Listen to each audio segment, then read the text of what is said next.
ಈ ಎಲ್ಲ ಮಸಾಲೆಗಳು ಒಟ್ಟಾದಾಗ ಅದರ ಟೇಸ್ಟ್ ಭಾಳ ಚೆನ್ನಾಗಿದೆ. ಎಷ್ಟು ಬಟರಿ ಆಗಿದೆ. ಆಹಾ, ದಕ್ಷಿಣ ಕನ್ನಡ ಉಡುಪಿ ಜಿಲ್ಲೆಯಲ್ಲಿ ಬೇರೆಲ್ಲೂ ಸಿಗೋದಿಲ್ಲ. ನಮಸ್ಕಾರ, ನಾನು ಶ್ರೇಯಾನ್ ಜೈನ್. ನಾನು ಇವತ್ತು ಪಡುಬಿದ್ರೆ ಹೈವೇಲಿದ್ದೇನೆ. ಸಂಡೇ ವಿತ್ ಶ್ರೇಯಾನ್ ಮಾಡಬೇಕು ಅಂತ ಹೊರಟಿದ್ದಲ್ಲ ಅಂದ್ರೂ ನನಗೀಗ ಹೇಗೆ ಅನಿಸುತ್ತೆ ಅಂತ ಹೇಳಿದರೆ ಇದೇ ಒಂದು ಸಂಡೇ ವಿತ್ ಶ್ರೇಯಾನ್ ಎಪಿಸೋಡ್ ಆಗ್ಬೋದು ಅಂತ ನನಗೆ ಅನ್ನಿಸ್ತಾ ಇದೆ. ಈ ಹೈವೇಲಿ ನಾನೇನು ಮಾಡ್ತಾ ಇದ್ದೇನೆ ಅಂತ ಹೇಳಿದರೆ, ಆನ್ ದ ವೇ ಹೋಗಬೇಕಾದ್ರೆ ಒಂದು ಭಾಳ ಚೆನ್ನಾಗಿರುವಂಥ ಡಾಬಾ ನನಗೆ ಕಣ್ಣಿಗೆ ಬೀಳುತ್ತೆ.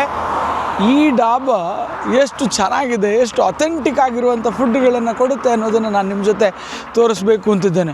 ಅದ್ರ ಮೇಲೆ ಬೆಳಿಗ್ಗೆಯಿಂದ ಏನನ್ನೂ ತಿಂದಿಲ್ಲ ನಾನು, ಹಾಗಾಗಿ ತುಂಬ ಹಸಿವೆ ಬೇರೆ ಆಗ್ತಾಯಿದೆ. ಹಾಗಾಗಿ ಚೆನ್ನಾಗಿ ಊಟ ಮಾಡಬೇಕು, ಚೆನ್ನಾಗಿ ತಿನ್ನಬೇಕು ಅಂತ ನಾನು ಪ್ಲ್ಯಾನ್ ಮಾಡ್ಕೊಂಡು ಹೊರಡ್ತಾ ಇದ್ದೇನೆ. ಬನ್ನಿ ನೋಡ್ಕೊಂಡು ಬರೋಣ. ಶೂಟ್ ಮಾಡಬೇಕು ಅಂತಲೂ ಪ್ಲ್ಯಾನಲ್ಲಿದ್ದೇನೆ, ಆದರೆ ಪರ್ಮಿಷನ್ ಕೊಡ್ತಾರೋ ಇಲ್ವೋ ಅನ್ನುವಂಥದ್ದೇ ಗೊತ್ತಿಲ್ಲ. ಬಿಟ್ಟು ದ ಡಾಬಾ ನೋಡ್ತೀರಾ ಹೇಗಿದೆ.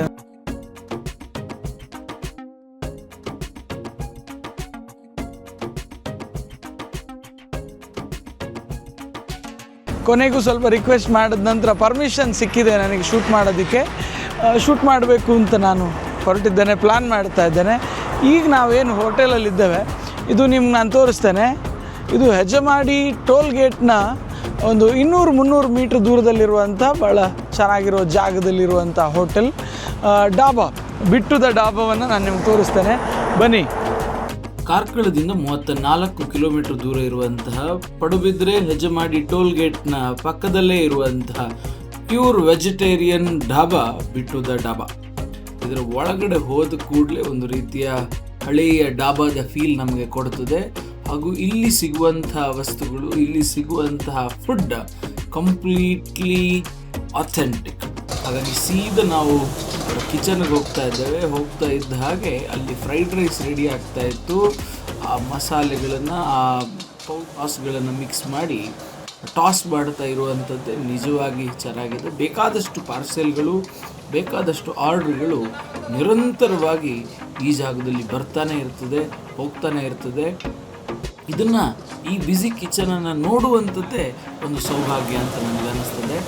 ನೋಡಿ, ಇದೊಂದು ಪಾರ್ಸೆಲ್ ಕೂಡ ಹೋಗ್ತಾ ಇತ್ತು. ಚೈನೀಸ್ ಡಿಶ್ಗಳನ್ನು ರೆಡಿ ಮಾಡುವುದನ್ನು ನೋಡುವಂಥದ್ದೇ ಒಂದು ಚೆಂದ. ಅದರ ಜೊತೆಗೆ ಇಲ್ಲಿ ಸಿಗುವಂಥ ಎಲ್ಲ ಸ್ಟಾರ್ಟರ್ಗಳು, ಎಲ್ಲ ಚೈನೀಸ್ ಐಟಮ್ಗಳು ಒಂದಕ್ಕಿಂತ ಒಂದು ಭಾಳ ಚೆನ್ನಾಗಿದೆ. ಹಾಗಾಗಿ ನಾನಂತೂ ಯಾವುದನ್ನು ಟ್ರೈ ಮಾಡಬೇಕು ಅನ್ನುವಂಥದ್ದನ್ನೇ ಯೋಚನೆ ಮಾಡ್ತಾ ಇದ್ದೆ.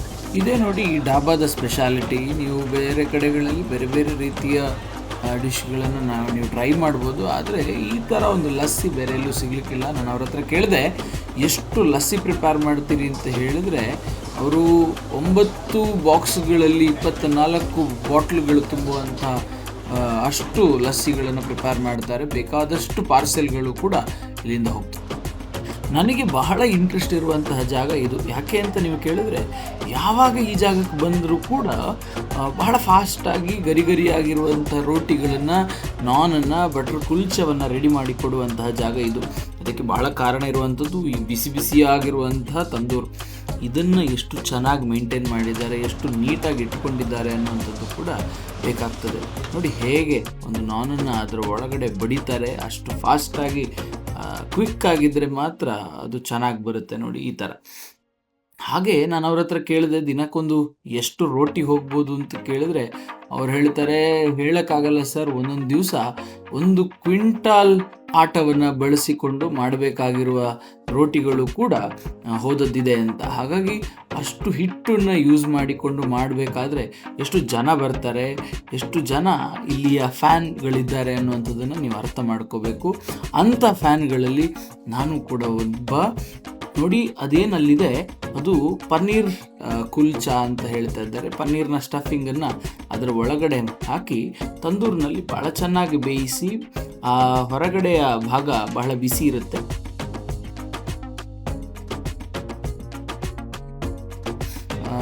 ಅಷ್ಟು ಚೆನ್ನಾಗಿರುವಂಥ ಗರಿಗರಿಯಾಗಿರುವಂಥ ರೋಟಿಗಳು, ಕುಲ್ಚಗಳು ಬರಬೇಕು ಅಂದರೆ ಅದರ ಹಿಂದೆ ಬಹಳಷ್ಟು ಶ್ರಮವನ್ನು ಇಲ್ಲಿಯ ಜನರು ಮಾಡ್ತಾರೆ. ಅದಕ್ಕೆ ಬೇಕಾಗಿರುವಂಥ ಜನರು ಇಲ್ಲಿ 2 ಶಿಫ್ಟ್ಗಳಲ್ಲಿ ಕೆಲಸ ಮಾಡ್ತಾರೆ.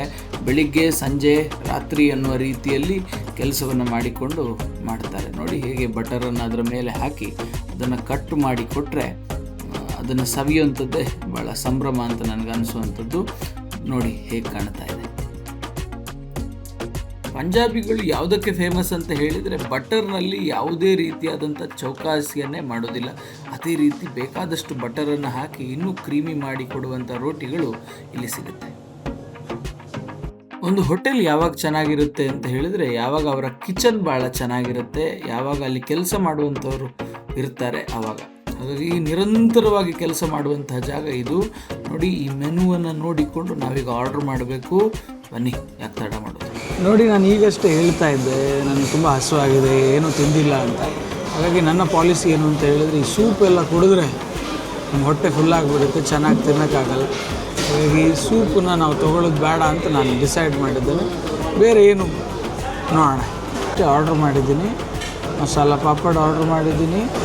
ಆಮೇಲೆ ಪನ್ನೀರ್ ಪೆಪ್ಪರ್ ಇಲ್ಲಿ ಭಾಳ ಚೆನ್ನಾಗಿ ಡ್ರೈ ಐಟಮ್ ಚೆನ್ನಾಗಿ ಸಿಗುತ್ತೆ, ಎಂಜಾಯ್ ಮಾಡ್ಬೋದು ನಾವು ಯೋಚನೆ ಮಾಡಿದರೆ. ಆಮೇಲೆ ಇಲ್ಲಿ ಭಾಳ ಚೆನ್ನಾಗಿರುವಂಥ ರೋಟಿಗಳು ಸಿಗುತ್ತೆ. ಆರ್ಡ್ರ್ ಮಾಡಿದ ಕೂಡಲೇ ನಿಮಗೆ ಬಿಸಿ ಬಿಸಿಯಾಗಿ ಸರ್ವ್ ಮಾಡ್ತಾರೆ. ಬಟರ್ ಕುಲ್ಚಾ ಆರ್ಡ್ರ್ ಮಾಡಿದ್ದೇನೆ. ಅದ್ರ ಜೊತೆಗೆ ಚೆನ್ನಾಗಿರುವಂಥ ಪನ್ನೀರ್ ಟಿಕ್ಕಾ ಮಸಾಲ ಇದೆಲ್ಲ ಇದ್ದರೆ ಅದಕ್ಕೆ ಮೇಲೆ ಎಂಜಾಯ್ ಮಾಡ್ಬೋದು. ಬನ್ನಿ ತಿನ್ನೋಣ. ಬರುತ್ತೆ ಈಗ. ಮಿಸ್ ಮಾಡದೆ ಕುಡಿಬೇಕಾಗಿರುವಂಥದ್ದು ಇಲ್ಲಿಯ ಲಸ್ಸಿ. ಅದು ಪಂಜಾಬಿ ಸ್ಟೈಲ್ನ ಡಾಬಕ್ಕೆ ಬಂದ ನಂತರ ಅಲ್ಲಿ ಲಸ್ಸಿ ಕುಡಿದೇ ಇದ್ದರೆ ನೀವೀಗಷ್ಟೇ ನೋಡಿರ್ತೀರಿ ಹೇಗೆ ಪ್ರಿಪೇರ್ ಆಗುತ್ತೆ ಅಂತ. ಈಗ ಅದನ್ನು ಕುಡಿದು ನಾವು ಆರಾಮಾಗಿ ಎಂಜಾಯ್ ಮಾಡಬೇಕು ಫುಡ್ನ. ಬನ್ನಿ. ಈ ಲಸ್ಸಿ ನಿಮಗೆ ನನ್ನ ಪ್ರಕಾರ ದಕ್ಷಿಣ ಕನ್ನಡ ಉಡುಪಿ ಜಿಲ್ಲೆಯಲ್ಲಿ ಬೇರೆಲ್ಲೂ ಸಿಗೋದಿಲ್ಲ. ಅಷ್ಟು ಕ್ವಾಲಿಟಿ ಆಗಿರುವಂಥ ಲಸ್ಸಿ ಇಲ್ಲಿ ಸಿಗುತ್ತೆ. ಭಾಳ ದೊಡ್ಡ ಫ್ಯಾನ್ ನಾನು. ಇದು ನನ್ನ ನಿಮಗೆ ನಿಜ ಹೇಳಬೇಕು ಅಂದರೆ ಇದು ನನ್ನ 2ನೇ ಲಸ್ಸಿ ನಾನು ಕುಡಿತಾ ಇರೋದು. ಅಷ್ಟು ಚೆನ್ನಾಗಿದೆ. Too good. ನಾನು ಬಹಳ ವರ್ಷಗಳಿಂದ ಈ ಜಾಗಕ್ಕೆ ಬರ್ತಾ ಇದ್ದೇನೆ. ಪ್ರತಿ ವರ್ಷ ಬಂದಾಗಲೂ ಪ್ರತಿದಿನ ಬಂದಾಗಲೂ ಕೂಡ ಯಾವತ್ತೂ ಕೂಡ ಬಿಟ್ಟುದ ಡಾಬಾ ಖಾಲಿ ಅಂತ ಇದ್ದದ್ದೇ ಇಲ್ಲ. ಯಾವಾಗಲೂ ಜನ ತುಂಬಿ ತುಳುಕ್ತಾ ಇರ್ತಾರೆ. ಆದರೂ ಕೂಡ ನೀವು ಆರ್ಡ್ರ್ ಮಾಡಿದ ಸ್ವಲ್ಪ ಹೊತ್ತಲ್ಲಿ ನಿಮ್ಮ ಫುಡ್ ನಿಮ್ಮ ಟೇಬಲ್ ಮೇಲೆ ಬರೋದಂತೂ 100%. ಹಾಗಾಗಿ ನೀವು ಪಂಜಾಬಿ ಸ್ಟೈಲ್ನ ಫುಡ್ಡನ್ನು ಲವ್ ಮಾಡ್ತೀರಿ ಅಂತಾದರೆ ನಿಜಕ್ಕೆ ಬರಲೇಬೇಕು.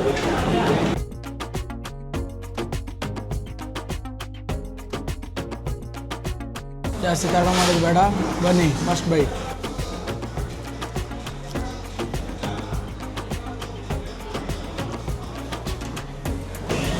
ನೋಡಿ, ಇನ್ನೊಂದು ಐಟಮ್ ಕೂಡ ಬಂದಾಗಿದೆ.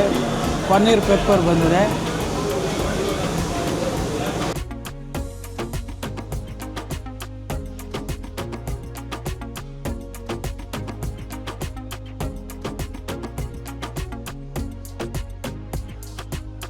ಈ ಜೊತೆಗೆ ನಿಮಗೆ ಬೇಕಾದಷ್ಟು ಕರಿಬೇವು ಸಿಗುತ್ತೆ. ಆ ಕರಿಬೇವು ಎಲ್ಲ ಮಸಾಲೆಗಳು ಒಟ್ಟಾದಾಗ ಅದರ ಟೇಸ್ಟ್ ಭಾಳ ಚೆನ್ನಾಗಿರುತ್ತೆ. ಯಾಕೆ ಒಂದು ಅಡಿಗೆಯೂ ಕೂಡ ನವರಸಗಳನ್ನು ತುಂಬಿಕೊಂಡಿರುತ್ತೆ. ಈ ಒಗರು ಕೂಡ ಒಂದು ರೀತಿಯಾದಂಥ ರುಚಿ ಅನ್ನುವಂಥದ್ದನ್ನು ಇದು ಮತ್ತೆ ಮತ್ತೆ ನಮಗೆ ಪ್ರೂವ್ ಮಾಡುತ್ತೆ.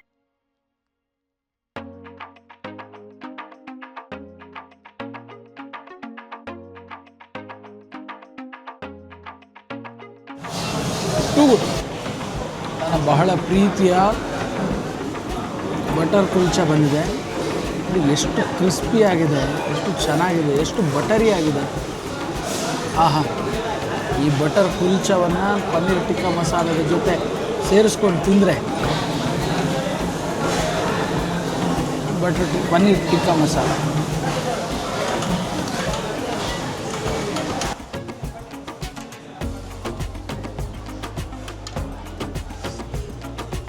ಅದ್ರ ಜೊತೆ ಆನಿಯನ್ಸ್,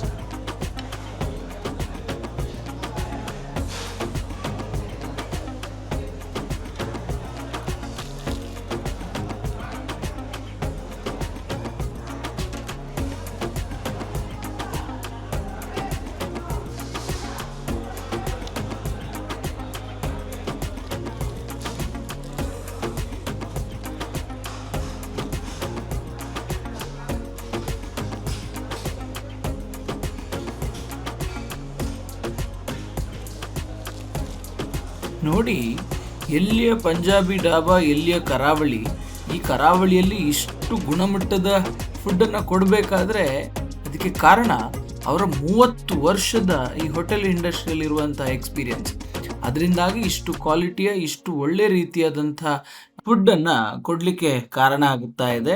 ಹಾಗಾಗಿ ನೀವು ನಾನು ಕೊಟ್ಟಿರುವಂಥ ಡೀಟೇಲನ್ನು ಯೂಸ್ ಮಾಡಿ ಕೂಡ ಇಲ್ಲಿಗೆ ಬರ್ಬೋದು. ಡಿಸ್ಕ್ರಿಪ್ಷನಲ್ಲಿ ಬಿಟ್ಟು ದ ಡಾಬಾದ ಕಾಂಟ್ಯಾಕ್ಟನ್ನು ಕೂಡ ನಾನು ಹಾಕ್ತೇನೆ. ಹಾಗಾಗಿ ಅಥೆಂಟಿಕ್ ಫುಡ್ ನಿಮಗೆ ಬೇಕು ಅಂತ ಹೇಳಿದರೆ ಪಡುಬಿದ್ರೆಯ ಬಿಟ್ಟು ದ ಡಾಬಾ ನಿಮಗೆ ಯಾವತ್ತಿಗೂ ತೆರೆದಿರ್ತದೆ.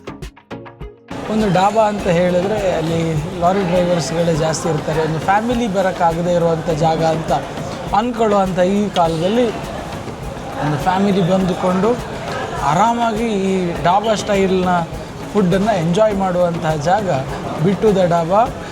ಹೆಜಮಾಡಿ ಟೋಲ್ ಗೇಟ್ನ ಹತ್ತಿರ ಇರುವಂಥ ಪಡುಬಿದ್ರೆ ಹೈವೇಯಲ್ಲಿರುವಂಥ ಒಂದು ಸುಂದರ ಹೋಟೆಲ್ ಬಿಟ್ಟು ದ ಡಾಬಾ. ನೀವು ಬರ್ತಿರಲ್ಲ?